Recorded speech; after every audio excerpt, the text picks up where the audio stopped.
Welcome back to another edition of the Talking National League podcast, episode 26 it is on this fine Thursday evening. And of course, the first episode in the new year. It is now 2023. I do hope you've all had a very, very good new year. I'm pleased to be joined by Paul tonight, who's a Wealdstone supporter, previewing all the upcoming National League games. Paul, firstly, how are you doing? Yeah, good, thank you, mate. Happy New Year. Happy New Year to everyone listening. Yeah, not too bad, thanks. Yeah, doing all right. It's good to hear then. So just coming up on tonight's show, can I quickly just ask, please subscribe if you haven't already. Drop us a like as well. And if you are watching this live, comment in the live chat your predictions on the games, your thoughts on the latest topics that we'll be talking about. And if you are obviously watching it afterwards, do the exact same in the comments below. We've had to fill in on a few topics this week because there isn't a full fixture list with Wrexham, Chesterfield and Bournemouth all playing in the FA Cup. So I've got 5 questions here that we'll ask throughout the show when we come on to them at the end. But the 5 are just for people watching if they want to put anything in the live chat is best away day in the National League. In 2022, I want my club to. Are Scunthorpe United doomed? Who is your dark horse for the second half of the season? Who is your player of the season so far? I think so. We start with all the games, and I think we should just dive straight into it, to be honest. And let's start with Aldershot versus Notts County. So Notts County, of course, dropped points to struggling Oldham away from home. Aldershot, were doubled against Woking. What's your take on this game? I can only see an away win. A colleague of mine watches Notts, and I think his concern with them is the goalkeeper. He said to me the other week they're a bit of a liability, but I think, listen, they're the best team that I've seen with down at the Vale Wealdstone, and I think they've got everything in their armoury to go and win the league, including their manager. So Aldershot, they've obviously recovered, but they're still down there, and they're going to be scrambling for the 3 points as well as the Notts County. So it's a real 6-pointer for different reasons, isn't it? Both ends of the table. Shots have made a couple of signings. One, Ollie Pendlebury from Farnborough to sort of boost their midfield. I think it was a junior at Reading. So they're trying their best to get sort of bolster their squad, but I can't see anything other than a Notts win. No, I wouldn't be surprised. And I think it was a bit of a letdown from Aldershot's perspective to be doubled by Woking. Of course, Woking are flying at the moment. I don't think many people expected them to, but with it being such a derby for them, I think it was a little disappointing for them to pick up minimum points and no points at all, to be honest. And it's not really a game if you're wanting to get back to winning ways, is it, to have Notts County at home? No, not at all. Not after I think they got quite comprehensively beaten over the two games, didn't they? And, you're right. Woking are, well, maybe one of those dark horses that are going to push into the playoffs. Got an ex-Stone and Reece Brown scoring up top. He's got 13 goals this season. And so, I think I don't think Aldershot, although it's a local derby, going to be too disappointed about not getting points off them. But you're right, they're going to have to start picking up points off those around them in that sort of mini league at the bottom of the table. And, anything they get out of county is going to be a bonus. Mm-hmm. So do you see Aldershot then in that relegation scrap? Do you feel that they're part of that, or do you think because I personally feel they're a little too good to go down. I know you might probably agree, but would you still say they are part of that and they're still technically in the relegation scrap? Well, there's the bottom sort of 5 or 6 are starting to sort of get cut adrift slightly, aren't they? Mm-hmm. And it's one of those months. January, February is one of those sort of that period where you're not necessarily going to win the league, but you're going to see yourself start to struggle. I know they're full time and they've got good resources, so it's really hard to say. If you don't pick points up against County, then you go against someone else next week, whoever they may have, and they don't go again. That's 4 games without a win, without many points. Then all of a sudden, you can start seeing them dropping in, especially if some of these bigger clubs, Scunthorpes, Aldershots, I know they have their own. Oldhams, I know they have their own problems financially, etc. But they're going to attract players, and they're going to want to try and get out of where they are. So I can see them being involved purely because maybe managers inexperienced, squad's not the strongest, but who knows? Yeah, 5 wins in 9 for Ross McCleary since he took over, which is, I'd say, quite impressive. I think he steadied the ship, of course, at Aldershot, considering they had a quite inconsistent start. I still don't think that the finished article, Aldershot. I think they've got a long way to go to get back to where they're wanting to be. But I think Ross McCleary's actually done quite a fairly good job since he took over. Yeah, they're a young squad. I mean, I know when I used to take interest in, with them with Mark Murphy, who I know from the past, and he was always bemoaning the fact that they were probably a little bit too young.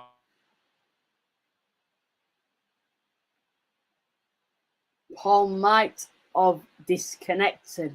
So I do need your help in the live chat then, but I think you were about to say it did seem like, are we back?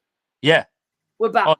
Apologies for that. Sorry. I don't know whose fault that was at all, but carry on with what you were saying. I could just see them, I think Molesey came in the summer, tried to bolster that squad, tried to get a bit of experience in there, but they are quite a young squad, and he'd obviously come through working with Weymouth in the National League South, working with the Bournemouth Academy, so he sort of relied heavily on that type of player from that type of level. And sometimes, a National League, as we know, it's all well and good having young lads, it's all well and good having loanees and work experience kids and all that sort of thing, but you do need a bit of National League guile, a bit of National League experience to sort of really help you solidify and keep in the league. If you look at someone like Maidenhead, it's very much what they do. Woking, another team, Sutton, who sort of built up and then end up in the Football League. Halifax, you've probably seen yourself. You've got to have some sort of National League experience foundation and then build around that. And I think where all the shots failed was they didn't have enough of that once Mark Molesey had come in. Yeah, I'd totally agree with that. But I think you look at Notts County, and just from their perspective, it's crucial. There's a lot of pressure on them in this game that they get all 3 points, because you look at dropping points away at Oldham, you're going to have your off days. We all know that. And I think Oldham away was probably one of them. And fair credit to Oldham for getting a point there. It didn't surprise me in the slightest, to be honest, which is a bit of a shock. But it's about bouncing back now against Aldershot. We all know last season Aldershot defeated Notts County at home. It's a tough place to go, Aldershot. It always has been.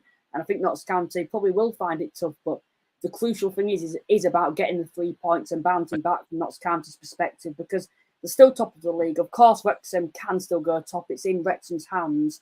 But Notts County will obviously be wanting to extend that gap for the time being, because if they do drop points here, Wrexham having 2 games in hand, Wrexham could be top when they return from their FA Cup journey. But we've had a few people coming in the chat.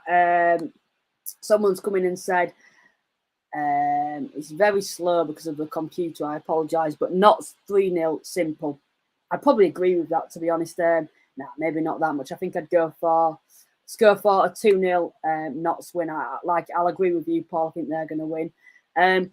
Aldershot are very still much at risk with relegation now. That honeymoon period with their new manager is over. Big statement that. Mr. Luke, who's a Gateshead supporter, he's come and said, "Evening, gents. Luke, this Gateshead fan from Twitter, hoping for a good result from you Walshy, mate. Cheers, thanks for that." But yeah, cheers to everyone that's tuned in, and Happy New Year to you all. More people are joining now. So we move on to our next game then. So let's go to Southend versus Solihull Moors then. 2 sides, very, very inconsistent. 2 quality sides, I may add. 2 sides with quality managers, in my opinion. Both in and around the playoffs. What's your take on this? I think you hit the nail on the head. Massive inconsistency.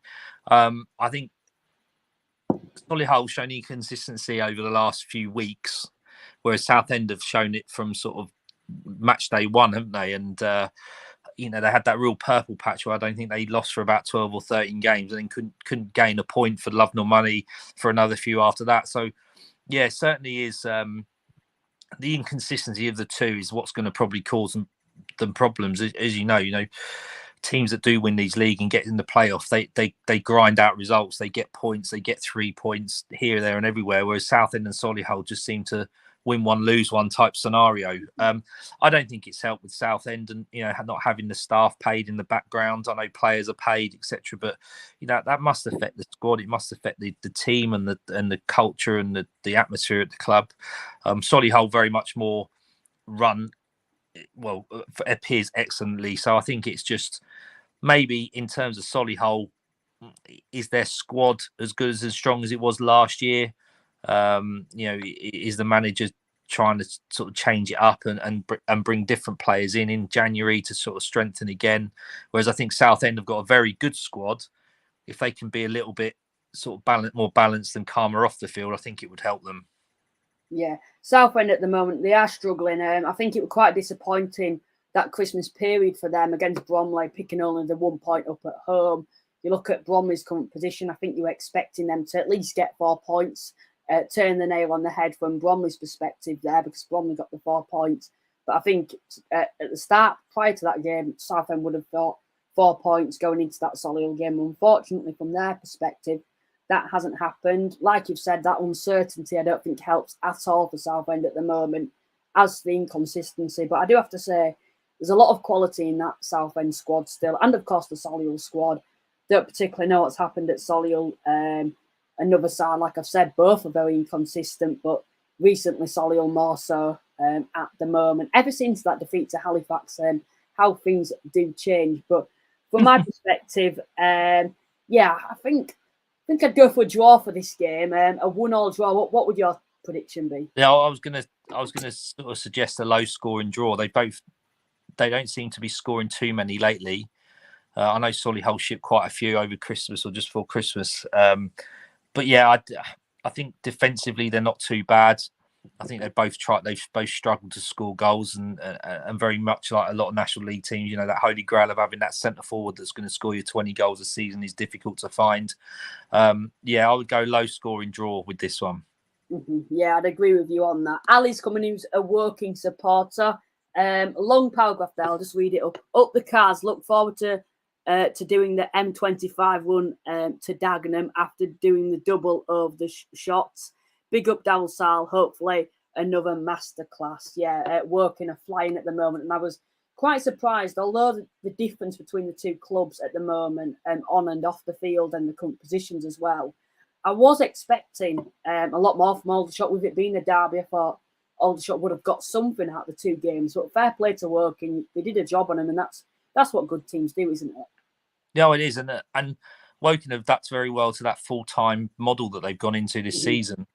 They lost 2 or 3 players, couple to us at Wealdstone, Kretschmar and Cook, because they didn't want to go full-time. So, Daryl Stiles had to come in and sort of and rebuild a squad a little bit and get back. But they've adapted very well to it. Whereas you look at Altrincham, they struggled a bit more with that sort of full-time model and attracting that player into building a squad that's capable of doing well in the National League. So, yeah, listen, I've got the utmost respect for Woking. They're one of those teams that you don't particularly like at times because they do get under your skin. But listen, they're doing fantastically well. Always have. They bounced around over the last sort of couple of decades, but I think they're going to do very well this year, and they're pushing definitely for that playoffs. And they could, as I say, they could be that dark horse that sort of sneaks in there. Mm-hmm. We've had a prediction from Owen, who is a Wrexham supporter. Are you looking forward to the Coventry game, Owen? Let us know. He said 2-1 Southend. Fair play. I think it'll be a very tight game. Could go either way, but for me, I think I'm going to go for the draw. Moving on then to our next game. As we were on the topic of Woking, let's head up to Woking versus Dagenham. So, yeah, Dagenham versus Woking, I should say. Two sides for me full of quality. I think Dagenham, you look at them and they're, for me, my dark horse of the season. I think they've got a lot of games in hand. I look at them at the moment with the quality in the squad. However, hosting a team like Woking doing very well this season, like we've just been on about just then, what would your take be on this game? Oh, it's a tough one to call, isn't it? I mean, yeah, when I was predicting it, doing my predictions beforehand, I was struggling to come to a conclusion. I think Woking will get something out of the game, a draw or maybe a win. Dagenham started off very poorly, didn't they, in the season? And I think Daryl McMahon was under a little bit of pressure, and some of their fans may tell you differently. But from the outside, it looked like that they were really sort of struggling to string anything together, and especially with the quality they've got in their squad, and the fact they're quite established now within the National League. But they're pretty good at home. I would. The hunch says that Woking will get something out of the game. Possibly a win, more likely be a draw, but I think it'll be more of a scoring draw than maybe the Southend game would be.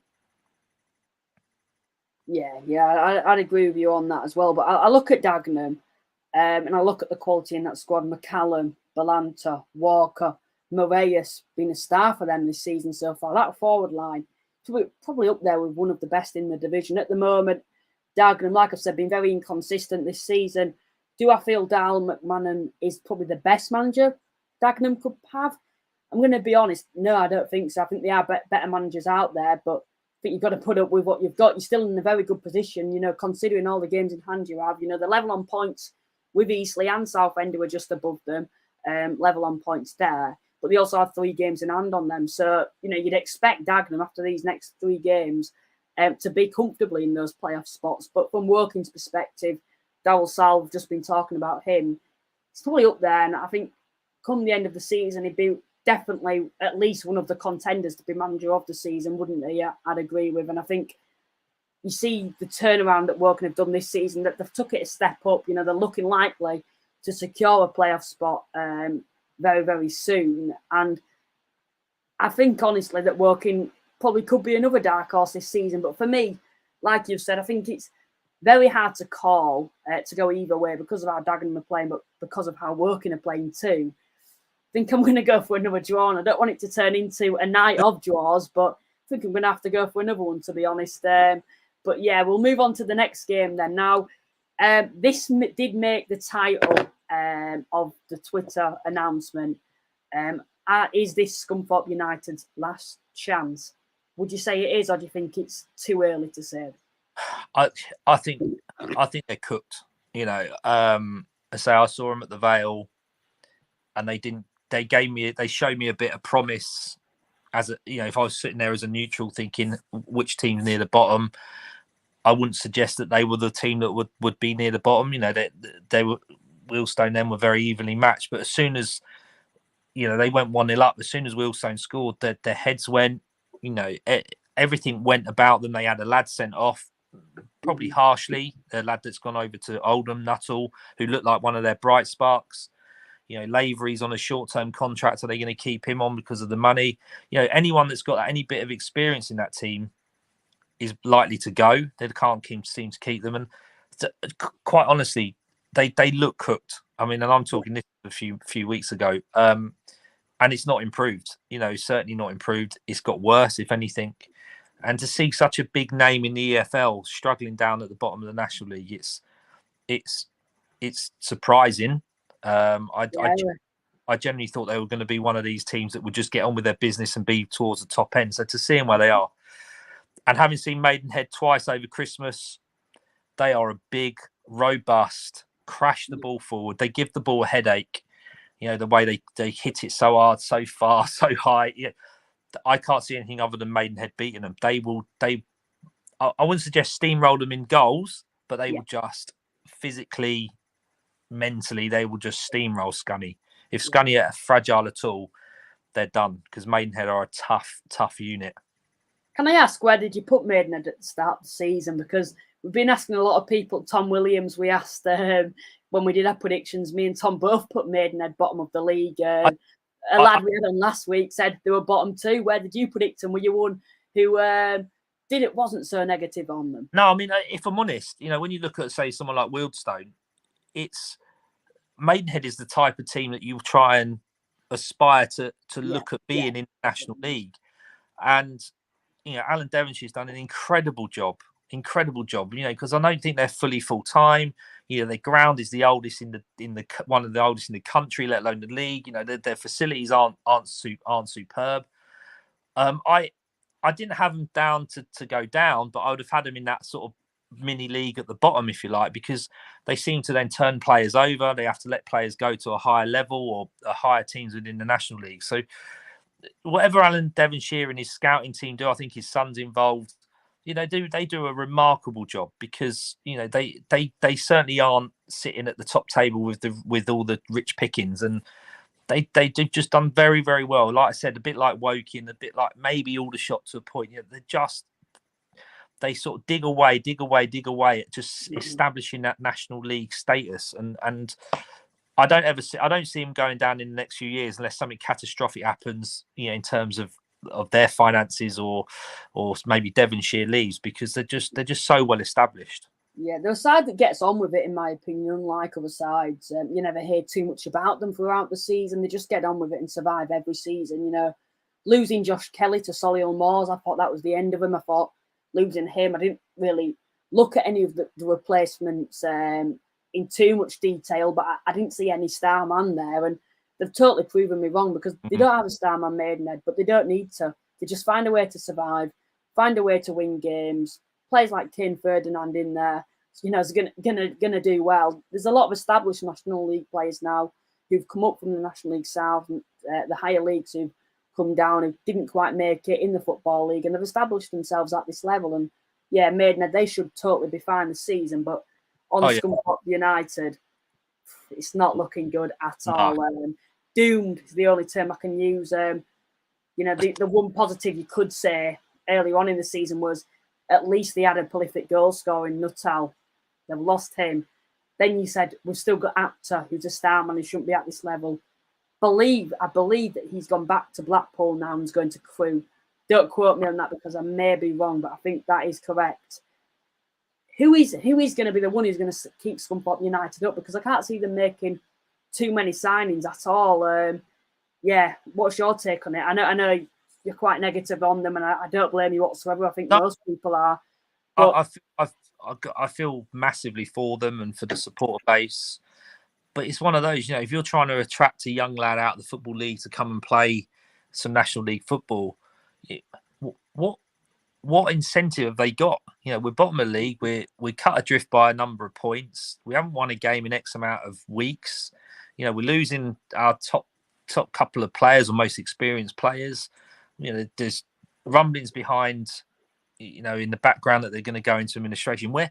Where's the incentive for anyone to come and play? I mean, you'd like to think they might get 2 or 3 in on loan that may give them, that may turn around and say, this is my opportunity for myself in the shop window, and to do Scunthorpe a turn at the same time. But I genuinely don't see, they're just not a good proposition for anyone to join. I mean, you've got to be desperate to want to play at National League, desperate to want to earn a bit of cash, at that level, because there's going to be players who are free agents and that type of thing. But it's a difficult sell, isn't it, Scunthorpe? It's a really difficult sell. So I can't see them getting out of that bottom 4, to be honest. You're going into a toxic environment as well, and even as a youngster, you could always say, I'll use the loan market. With a youngster who's just starting out, want to go to a Scunthorpe side where it's very unlikely you're going to be able to make a significant difference because of the players around you, whilst it's always toxic as well. You don't really want to, do you, at the moment? But just to also add to their misery at the moment, after this they play Woking, followed by Solihull, then Halifax, who are looking strong, Bromley and Barnet. All of those sides are in and around the playoffs. So, in my opinion, they don't win this. Unless something drastic happens, I certainly feel they're going to be doomed. But, yeah, like you said, I think Maidenhead, big side. I've seen them at Halifax before. One of the only sides last season to defeat us at home. I think it says a lot about them as a club, and they're the same this season. They've pulled off some astonishing results against some of the top sides, Chesterfield being one of those. Yeah, I'd be expecting Maidenhead to win this, going away from home. I think they'll be full of confidence going to somewhere like Scunthorpe United. But then again, I wouldn't be surprised if it was a point or Scunthorpe United pulled it off. Just something in my head tells me. But yeah, what's your prediction? Listen, I saw Maidenhead obviously twice over Christmas. Wealdstone we beat them on Boxing Day. We beat them 3-2, but Wealdstone played very well. They're a team that allow the opposition to keep the ball. Yeah, Wealdstone are very possession based. Maidenhead aren't. Maidenhead get the ball forward very quickly. They're very effective. They rely on set pieces and restarts. And we got a 0-0 draw out of them on New Year's Day. I would say we were very fortunate. We weren't very good in that final third. We couldn't get that final pass, that killer instinct. How they didn't score, I don't know. The ball went past the post and across the goal on more than one occasion. So, they're very, very physical. And I think that is why they do so well against these top teams, because they allow the top teams to play. They give up possession, but they're effective when they do get the ball. They're very direct. And I think that's why they do well against the counties and the Chesterfields, especially on these nicer pitches, the stadiums that these teams operate out of. So I can't see anything other than a Maidenhead win, to be honest. Yeah, I'm probably going to disagree. I'm going to go for a draw. I think it'll be a 1-1 draw, but I think you've made a very valid point there. Something in my head just tells me it won't go the way as, I wouldn't say expected, but well, then again, I probably would when you consider the current league positions of the two sides. But yeah, it is not looking good for Scunthorpe United whatsoever at the moment. But moving on to the next game then. Let's head to your club then. We've kept you waiting for a while now. Wealdstone versus Eastleigh. Eastleigh are looking strong at the moment. Another side a little inconsistent. Something in Wealdstone's favour, though, is they're very poor away from home. One win away from home all season for Eastleigh. Home form-wise, up there with some of the best in the division, but that's been their downfall, hasn't it? Their away form this season. What's your take on this? I will take any crumb of comfort and hope in terms of getting something out of Saturday. We would lost 1 in 8 coming up and into Christmas. Playing very well. Wealdstone playing very well. 1 point off the playoffs. And then you look at January, and if we'd progress in the FA Trophy, we'd have 9 games in a month. Now, for a squad of our size, that is massive. And it started to show even last night. We drew 0-0 against Maidenhead on New Year's Day. So that's first one of the 8 or 9 in January. We get a point. We lost last night to Chelmsford City in the FA Trophy away from home. And quite honestly, when Wealdstone are bad, they are bad. There's no sort of in between. We tend to we give up goals and we give up chances, and we were only able to name 3 established first team players on the bench last night. One was a goalkeeper, a couple were from our academy that's still sort of finding its feet. So my fear is that we lost obviously Chelsea, so we're only going to play 8 games only 8 games in January. So we're playing Tuesday, Saturday. It's a real test for us, Eastleigh. Yes, they're not very good away from home, but they're getting points. They're pushed up that table. They've gone about the business, a bit like Woking. They've sort of just pushed in there and drifted in there. I don't often say this, but I can't see anything other than Eastleigh winning. Maybe Wealdstone getting a point. Yeah, they've got a young superstar as well, Eastleigh, in Alfie Lloyd. 3 goals in his last 2 games. Broke into the team on loan from QPR. Scored that early goal, extremely early goal against Dorking Wanderers. Yeah. They tore them apart on Saturday. But does that ever, sort of? And I know you've mentioned that you're not confident in this game, but do you ever have any concerns and a little scared that thinking, oh no, Eastleigh, they've just turned over a Dorking side. Also, prior to that, got a good point away from home at Dorking, which is a difficult place to go with pitch conditions, etc. Do you ever have any more concern when you look at that?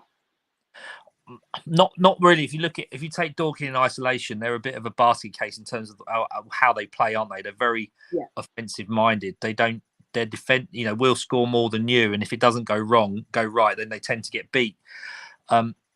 Wealdstone are very good defensively. Jack Cook at the back. We've got Frecklinton on loan still from Sheffield United. Charlie Barker's on loan from Charlton. So that central defensive pairing or trio, depends if we play 4 or 3, is very good. So I'm not too concerned in as much as letting lots of goals in. Our biggest concern since we lost Reece Brown, who's gone over to Woking, is like anything, is having that natural goal scorer. Now, we've got fella up top, and every week on week he doesn't seem to be getting better.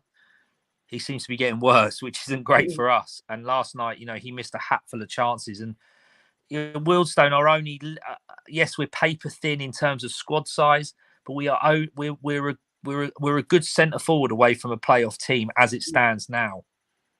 Give it 8 games at the end of January, I could be saying a completely different thing. We're not going to get relegated. I think we've amassed enough points and we're too good to go down. But we want to be looking up. And if we don't beat Eastleigh, we then go into Chesterfield on Tuesday. We've then got a free week. We've got Halifax away. We've got Oldham at home. We've got some really tough games. So, January could be a real test in terms of where we go for the rest of the season. Yeah, it certainly could be. Do you still consider yourselves then as part of that pack who are fighting for, the playoff spots? On current form, without a doubt, we're 1 point off it. One win, 1 loss in 8 or 9, or whatever it may be now. I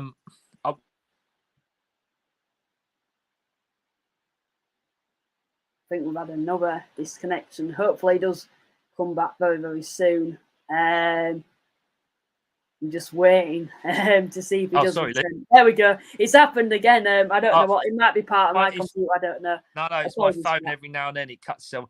No, I don't know what you heard, but I was sort of saying, we want to start looking up and saying we are.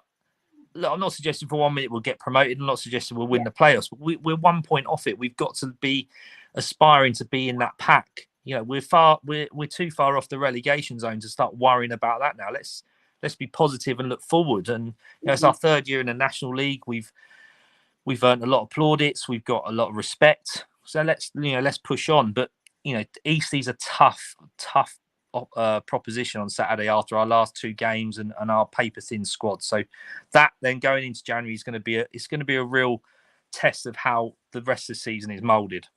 Mm-hmm. Yeah, I'd agree with you on that.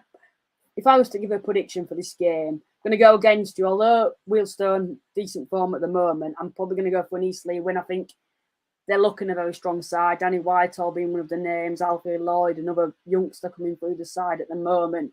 Away at somewhere like Wealdstone, who have tended, like you've said, you've mentioned that when they are bad, they are really bad. Inconsistency seems to sometimes be a problem for Wealdstone, but away from home, I look at Eastleigh and I think they're looking a really strong side at the moment. A lot of confidence after taking 4 points off Dorking. Probably going to go for an Eastleigh win. I do apologise for that, but yeah. I wouldn't normally go against my team, and I know many fans don't go against the team, but the only thing that you can hold on to is Eastleigh's away form's not great, and Wealdstone tend to bounce back well against after a bad. They don't string 2 or 3 performances together that are bad. They have one and they bounce back with a fairly decent performance and result, and that's the only thing I can sort of cling on to, or the fan base can. But it's going to be tough, and I don't think you're far. We'd be too much out of the realms of reality to say that Eastleigh would win that game. Yeah. I think that's something you've got to think about, though, isn't it? Like now, you've got no concerns about relegation. You're safe, more or less. You're going to be in the National League next season. I think that was your main aim at the start of the season, wasn't it? And now, I think knowing that you've got that security in the league, why can't you go on to secure a playoff spot? You've got no pressure. Like you've said, you lose a game, you tend to bounce back, and that's something that you need to. Everyone's going to lose a game in this league. If you can bounce back once you have been defeated, that's a good trait to have. And I think you look at the quality all around, in my opinion, I think there's enough there for them to push on this season with the likes of Max Kretschmark, Cook at the back, a good centre-half at this level too. But yeah, I just look at this game, I look at Eastleigh at the moment, I think I'm going to go for an Eastleigh win. The next game we'll look at, Dorking Wanderers versus Oldham. Who are Dorking? That's not me saying that. That's the Oldham owner. However, some news did come out that apparently Mark White is donating some money to a couple of pubs, not one pub, but a couple of pubs in Dorking for the Oldham fans who are travelling down. Fair play to Mark White for that. Oldham, their form, I wouldn't say it's turned around, but it's very impressive to see them getting a point against Notts County.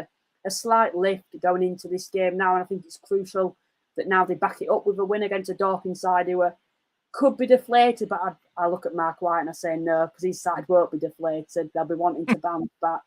2 sides, in my opinion, that need the 3 points. What's your take on this? No, I think you're right. Dorking are definitely one of those that could get pulled into that relegation mini league, that 5 or 6 at the bottom, purely because just the sort of the way that they play, will outgun you, will outscore you, and it only works you to the point. I mean, we had it when we first came internationally with Dean Brennan, and there was that type of philosophy, and you get turned over 5s or 6s every now and then, and it's you're just thinking, well, actually, that's difficult to maintain. You can do it once or twice, but the thing is with Oldham is that they should have every resource in the book, shouldn't they? The stadium, the stature, the manager. They should be the team. And we've talked about Scunthorpe, and I think they're done. But Oldham, if anyone, they should be the team that drags themselves out of that bottom 4. January is a great time for them to do it because obviously they can get in the market, in the loan market as well from the EFL, and use their stature. Once again, we've had the problem. We'll wait 5 seconds, but I'll quickly give my thoughts on the game then. But yeah, Oldham, in that January period, they've got an opportunity to bring in more players. I think that's something, Paul, you were just about to say, weren't you? I was, yeah. I mean, if you think January, the stature, the manager, just everything, they're a proposition to a young footballer, a young loanee. Scunthorpe aren't, Dorking necessarily aren't, right? So you'd have thought Oldham were going to be that team that can get out of that bottom 4 or 5. If anyone's equipped to do it, now that they've settled down, now they've got their manager, now they've got their owner, they own their ground. You'd like to think, right, let's push on and just stay in this league, and then next season it becomes, we'll look at playoffs, etc. So I think Oldham will win. I think Oldham will win. I think they'll still, if they pick up 9 to 12 points in this month, they're going to get out of that bottom 4. And I think if anyone, it'll be them that does. Yeah. I like I said, I totally agree with that, because I do look at Oldham and I think they've not had the best season. Inconsistent's quite a privileged word, I think, to say for Oldham, but that's something that they have been, but they've also been very, very poor, and I don't think they've found that winning formula yet under Matt Unsworth. But yeah, I look at Oldham and I think they need some momentum. They need a good run of form where they win a couple of games, and this is their opportunity now. They've got a good point at home against Notts County after such a demoralising defeat to them. I think it shows true character to go and lose 4-1 away from home to then come back to your place and get a point against them.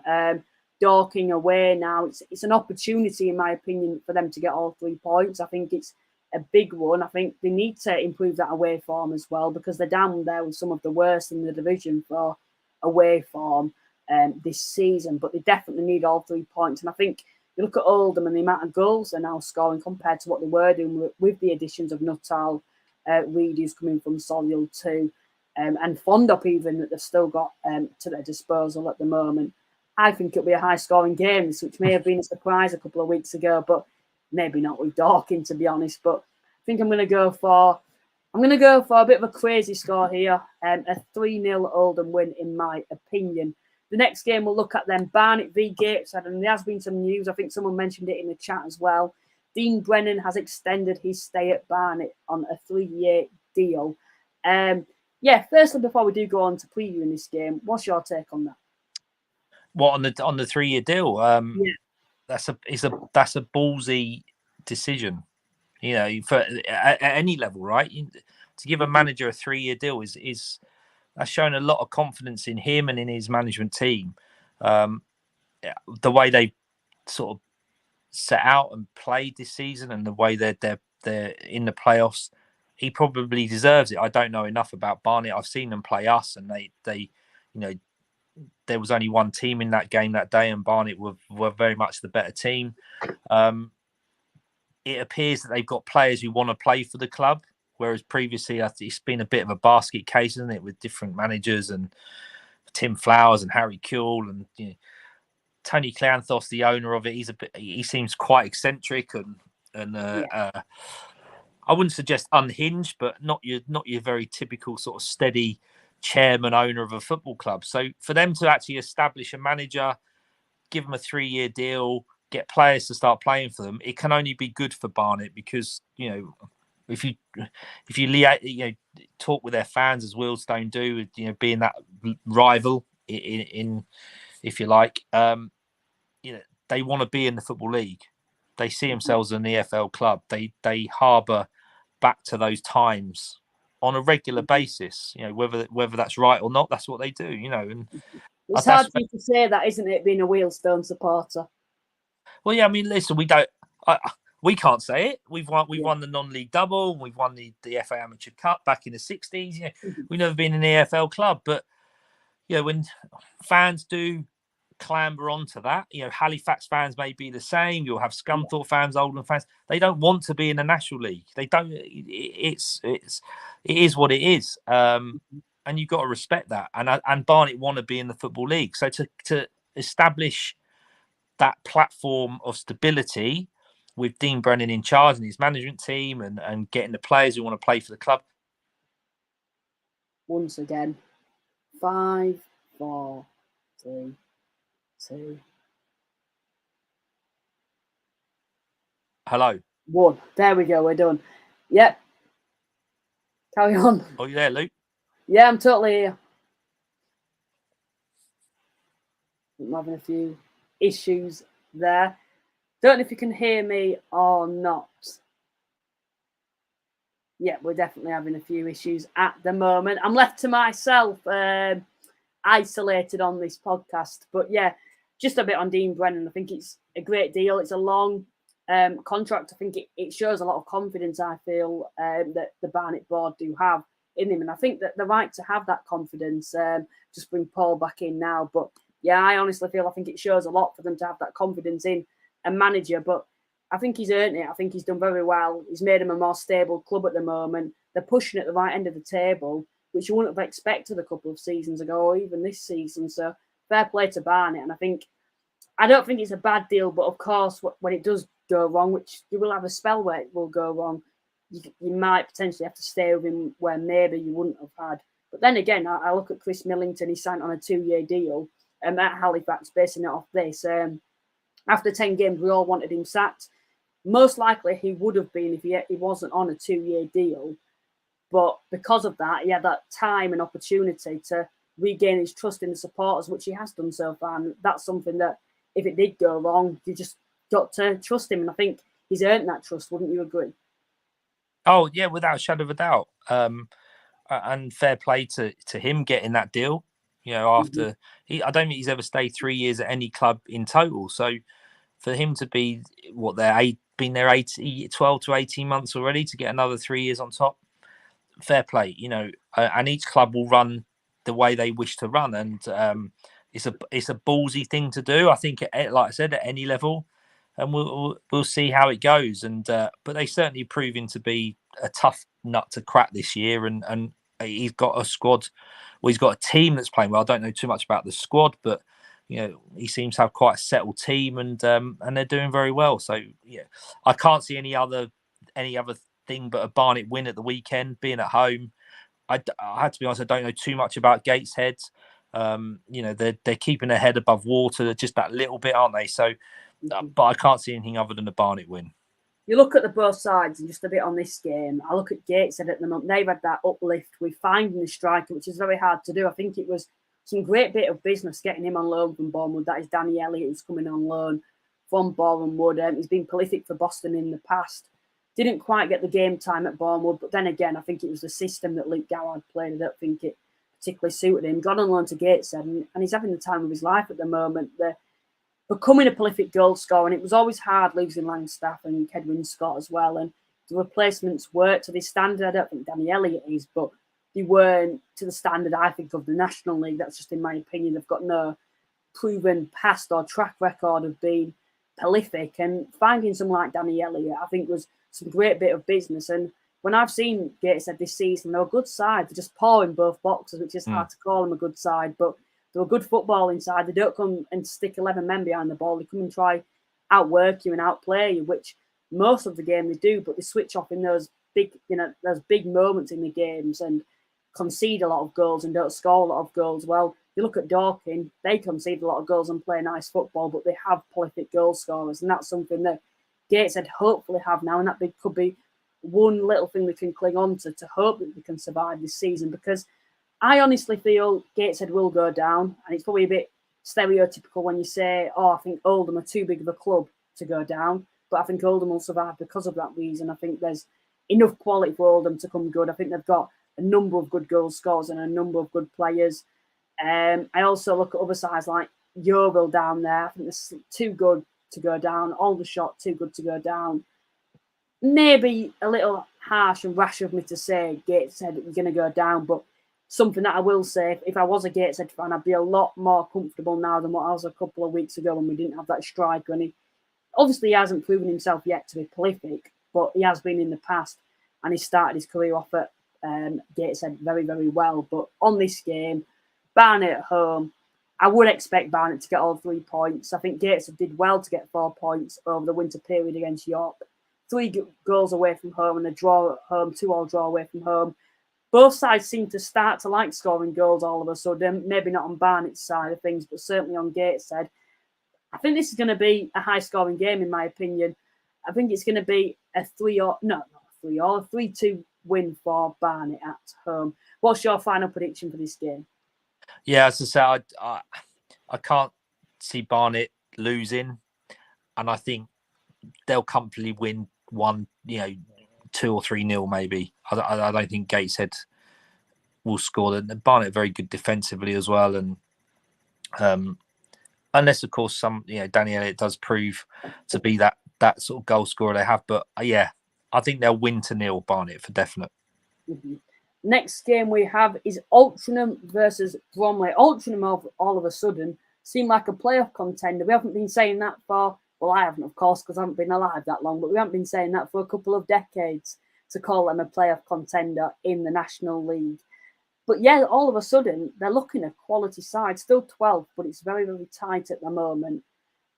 Some quality players in there, I have to say. I think they've done very well losing Dan Mooney with the replacements that they've had this season. But yeah, certainly I look at the squad. There's Lundstrom in there, obviously Colclough as well. Another quality player. He tore us to shreds, to be honest, in both games, in my opinion. And yeah, they look a very, very good side, Altrincham, well drilled, well coached.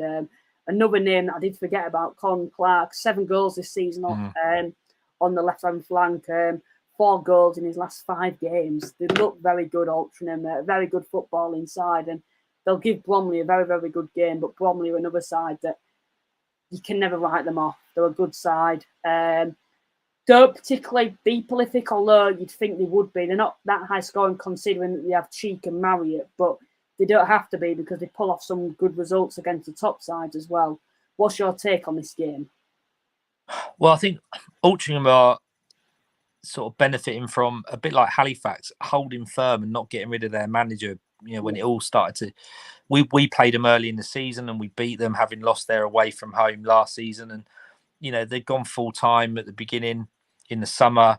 They lost a massive amount of players, didn't they, because of that changeover to full time football. And Parkinson's really had to sort of slowly rebuild that squad. And like I said, like Halifax, they stood firm, they stood behind their manager, and they're reaping the benefits of it. They are a very good footballing side. I think Altrincham and Bromley is a bit like Maidenhead, Wealdstone would be. They're contrasting styles, and with Con Clark and Colclough on the wings, they're deadly. I mean, how Colclough, if they keep holding him in January, they're going to do very well. If he's got his attitude right and his fitness right, then there's no reason why he shouldn't be back in the EFL. But if they can keep hold of him and obviously build on it, I can see them beating Bromley.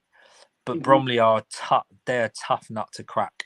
I've never seen lads so big. I mean, apart from Woking, I don't think I've ever seen a back four as big as Bromley's rather. Yeah. They are absolute monsters. And they're very industrial. They've got a manager that's uses industrial language like on a regular basis, and that's fine.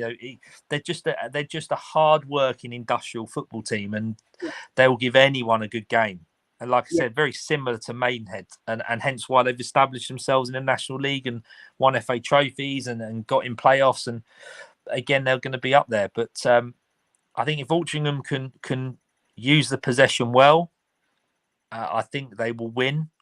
If they get into a bit of a battle, I think Bromley will win. So they've got to. We went to Bromley, drew 3-3 with them away from home. We were up 3 times. Bromley never gave up. They came back every time. Yeah, and that's something you have to be, and that's why they are so successful at this level. But Altrincham, they're the sort of side for me. Once they break a side down, you're done in for. Dorking were on the wrong side of that. Halifax, a prime example of that, went 1-0 down against Halifax. We didn't deserve to go 1-0 up at all. Warburton saved us on that. Nullified all the star players. Spence, Summerfield. They had no time on the ball whatsoever in a tight pitch, because Altrincham is a tight pitch, and they thrive off that, I have to say, Altrincham, because they find a good style at home and pick up a point or even a win away from home. And I think winning at home against Halifax was a big statement, considering Altringham's current form, Halifax's current form, I should say. But then to go to Halifax, I always felt we were going to defeat them at home. I thought it'd be a different game. They're one of the sides that gave us one of the best games we've had this season. Nullified our play. We're quite fortunate to go 1-0 up. I think we did well to get back in the game, but they went 2-1 up as well, and we equalised, and they should have got that third, but it was disallowed. And to be honest, there was nothing wrong with the goal. We were let off there. And that's the thing Altrincham could have done the double overs during that period. And they were a very, very good side. One of the most on-form sides in the division at the moment. But I think it's going to be difficult to break Bromley down. I think Bromley are a very good side, like you've mentioned, well set up, very well organised under Andy Woodman. Not particularly good footballing side, but they pull off some good results. And for me, 2 sides that are in decent form at the moment, I think I'm going to go for a draw. The next game we have then is York v Maidstone. 2 sides, and it is quite surprising with York in recent weeks why we consider them down there, but 2 sides near the bottom of the league table at the moment. York in very poor form. I think it was good for them to get a result away at Gateshead after such a poor performance against them at home, losing 3-0. It was always going to be difficult. John Asker leaving, the ownership issues seem to be coming back, and it seems to be affecting the issues on the field as well. But Maidstone, for me, I watched them against Dagenham. They're just not good enough at this league, to be honest. I just don't think there's enough quality there for Maidstone to survive this season. That's just simply it. I don't think they're underperforming. I think they are trying their best, and I think they're pulling off the odd decent result, but they just don't have enough quality, in my opinion, to survive. Warwick Deacon, a good player. Boot, another player going forward, who I like, but there's not enough for me for them to survive. They don't have a prolific goal scorer. They leak a lot of goals, and that seems to be Maidstone's problem. And I think going away to York, it's going to be a tough place to go, isn't it? Oh, without a doubt. Without a doubt. I mean, Stones went there early in the season. It was a real smash and grab. Got a 2-1 win, in the last minute. And York were very well organised. And that was just off the back of them just losing their manager that week. So, now that they may have settled a little bit, it's a tough place to go. And I think you're right. Maidstone just haven't got the quality, and they're going to be one that goes. I can't see them surviving. They're a National League South team that, if they stay in the league, then they may get better and better. But I can't see it like you. So I think it's a good fixture for York, because they then go into the FA Trophy against Chelmsford at home. So you pick up 2 morale boosting wins off of Maidstone and Chelmsford, because I can't see them not beating Chelmsford, having watched Chelmsford last night. Especially at home. And then that sets them up for the second half of January to get a few more results to push them up. Hopefully settled off the field, so that I know that they've appointed the chairman's wife onto the directors board. Yeah, there's something with the supporters trust. I know there's a lot of issues in the at York at the moment. Yeah, I think the morale boosting win against Maidstone, and then I think they'll beat Chelmsford. That's only going to help them. But on Maidstone's side, yeah, I think you're right. There's just not enough quality there to survive in the National League. What would your prediction be for this game then? I mean, York, as long as they stay compact, again, I think they're probably going to 2-0, 2-1. I think every team's liable to let a goal in, right? So 2-0, 2-1, something like that. I would suggest York would win. Yeah, I'm going to go for a comfortable 2-0 York win. I think they need to get back to winning ways. Been very inconsistent recently, but they're still a good side. You know, any side that goes to Woking and wins away from home and even does the double over them, which they have done, proves to me that they're a good side. And I think being at home to Maidstone, it's about time that they get back to winning ways, and I think they will do at home, in my opinion. That concludes all the fixtures. We'll quickly have a look at the chat and see what people have been saying recently. If it does load, of course, because it's very, very slow, like I've mentioned. We've had a question coming in. See if it loads. Do Oldham need to stick or switch with Unsworth? David Unsworth, that is. I want to ask you that question. Do you think they need to switch? Because they're underperforming, but then again, for me, I'd give it a little bit more time. I don't think it'd do any good sacking managers after managers. No, I think you're quite right. You know, they didn't do too badly over Christmas. They've got winnable games coming up. You've got to give these managers a chance, right? You've got to give them a chance to get their own squad, to get their own. We'll just wait.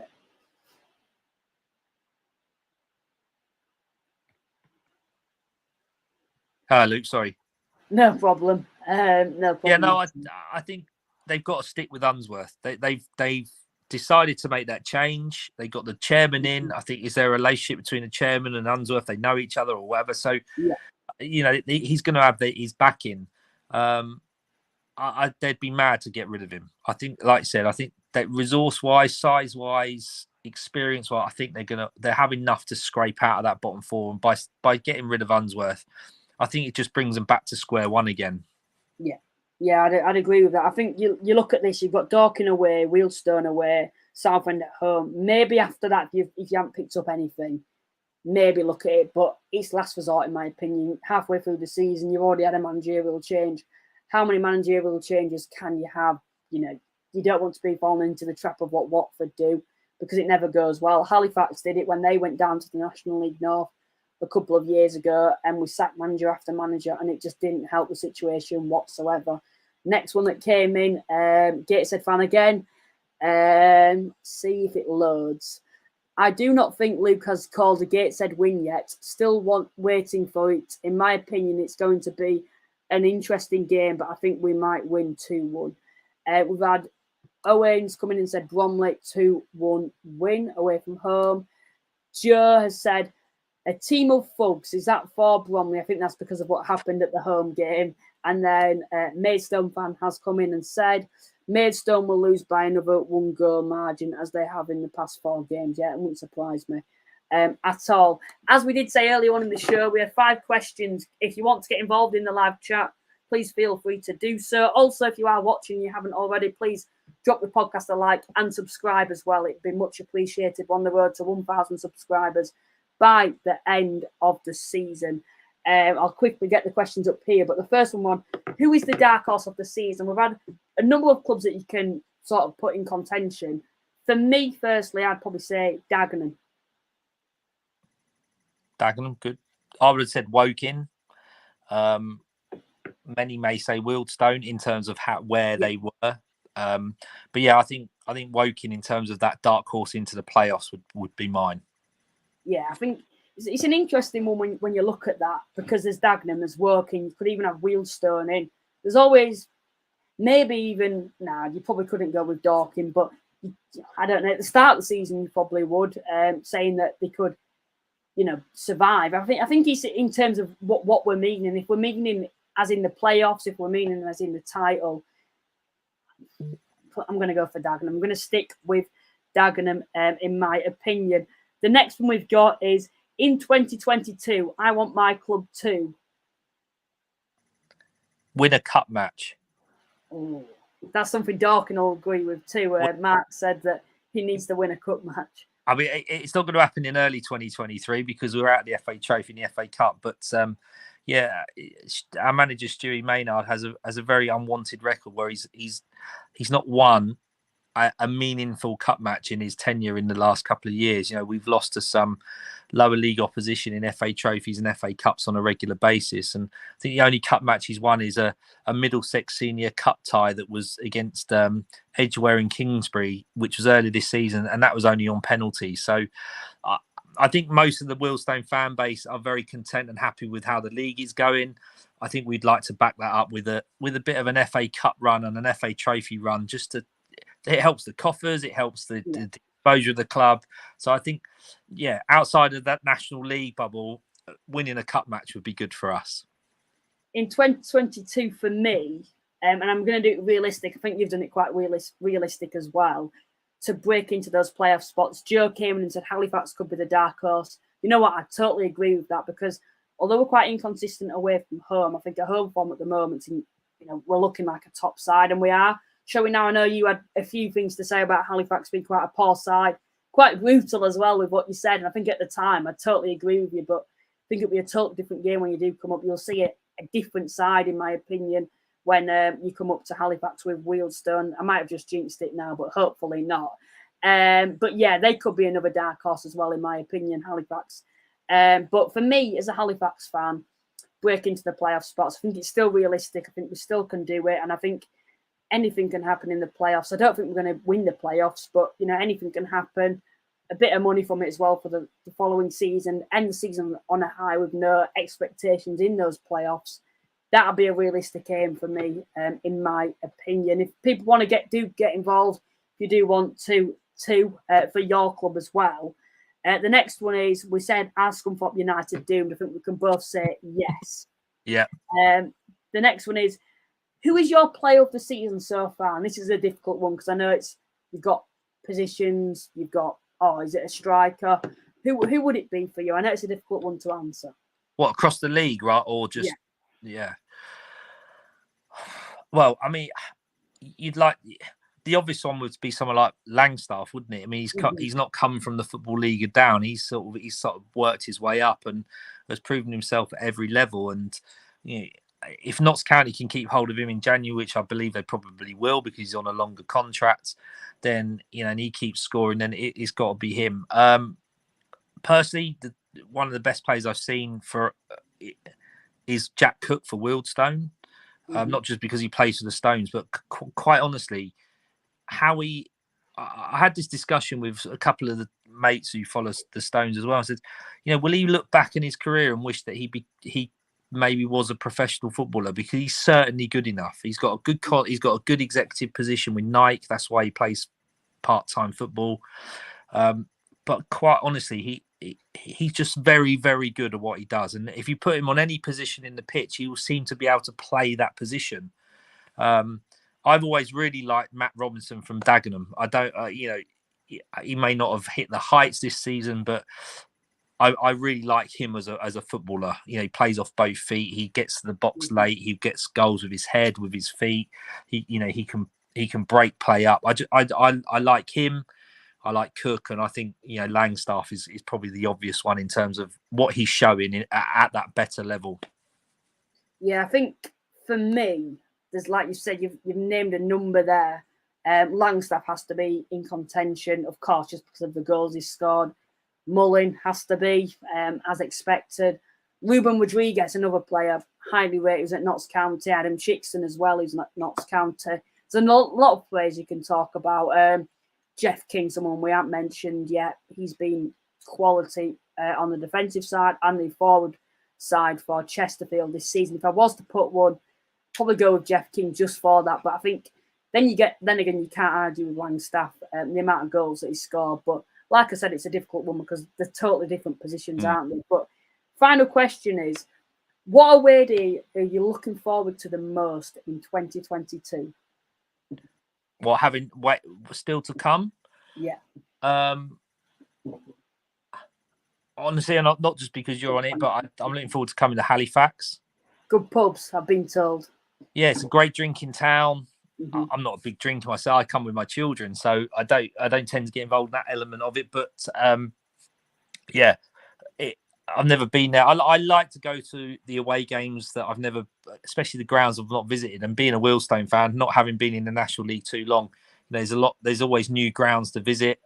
So yeah, Halifax is a decent one. We really enjoyed Notts County, and you sort of have to pinch yourself that you're at that level. That's always a good one. I know it's very cliche, but I enjoy them all. I try to go to as many as I can.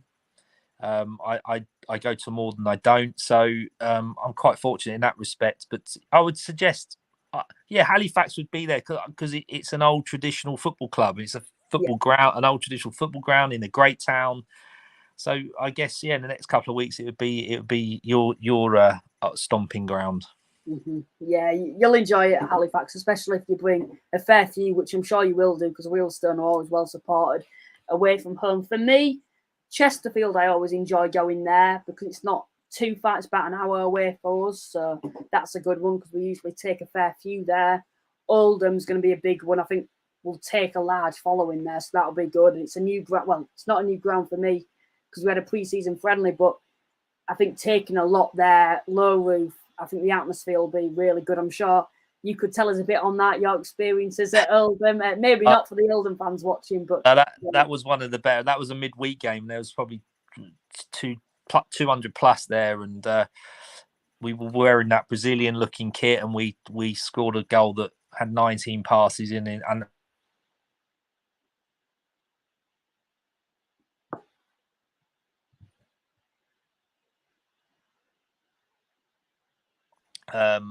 they're very, very welcoming, and it was a really enjoyable night. I think any away day that you win, Luke, is fun, right? Yeah, I'd say. I mean, I went to Chelmsford. Dagenham were my favourite away day last season, and everyone says it's one of the worst away games in league. Yeah, I went to Chelmsford last night, and it was absolutely horrendous. The fact that we lost, and it's got a running track round it, and you make it what it is when they're away days, and I think they're always good fun. So we've had some really great results. We tend to do quite well up north. Wealdstone do well up north. I don't think we've got beaten up north yet. So Halifax is always going to be a good one for us. Let's hope that run continues. Yeah, Oldham for me. York's new ground. I've never been there. That might be a good one as well. Any others? Notts County is always a good one, but for me, because I've been Notts County, God knows how many times now, it's got to be Oldham. And I can tell you honestly, the worst, Altrincham. Never want to go there again. We will end up going next season if we're both in the same division, which it's likely we will be. But that's not one to look forward to. Or you might have. I think you've done it, haven't you? Yeah, for me, Bromley away is not the most appetising. Yeah, everyone says that's bad. I've never been there, so I couldn't comment. Wealdstone and Altrincham have got quite a good relationship, so it's never segregated. So yes, we can get undercover. I can see why, and even the burger and chips at Alty's good, So Bromley, you're down the side. It's uncovered. It's right. You have to come round the back of the stadium. It's just not a good proposition. And we played them in December twice, so it's like, I think 58 of us or something at Bromley this year because it was that weekend where it was going to hit like -5. So it was. It's never a proposition, and we've played a bit like you going to Notts County a number of times. Wealdstone have played Bromley several times throughout the years in the different leagues we've been through. So, to us being Wealdstone fans, and it's those new grounds, those bigger grounds, the Chesterfields, Notts County, Halifax that we look forward to. Southend is a good one. Nice, it's good. Nice low, again, like you said, nice low tin roof. You can really create a bit of atmosphere. So that's not a bad one to be at as either. Yeah, I did like Southend away. I think there's a lot of good away days, but for me, ultimately, it's got to be the new ground in Oldham and York. That more or less concludes tonight's edition of the podcast. Paul, I really do appreciate you coming on to talk about the Mighty Stones. Good luck to you this season, and thanks for talking about all the National League clubs too within the show too. Cheers to everyone that has also tuned in tonight. Please like and subscribe if you haven't already. We're on the road to 1,000 subscribers by the end of the season. I honestly believe it's still possible. Once again, Paul, thanks for coming on tonight, and thanks to everyone that's tuned in. Bye for now. Cheers. This is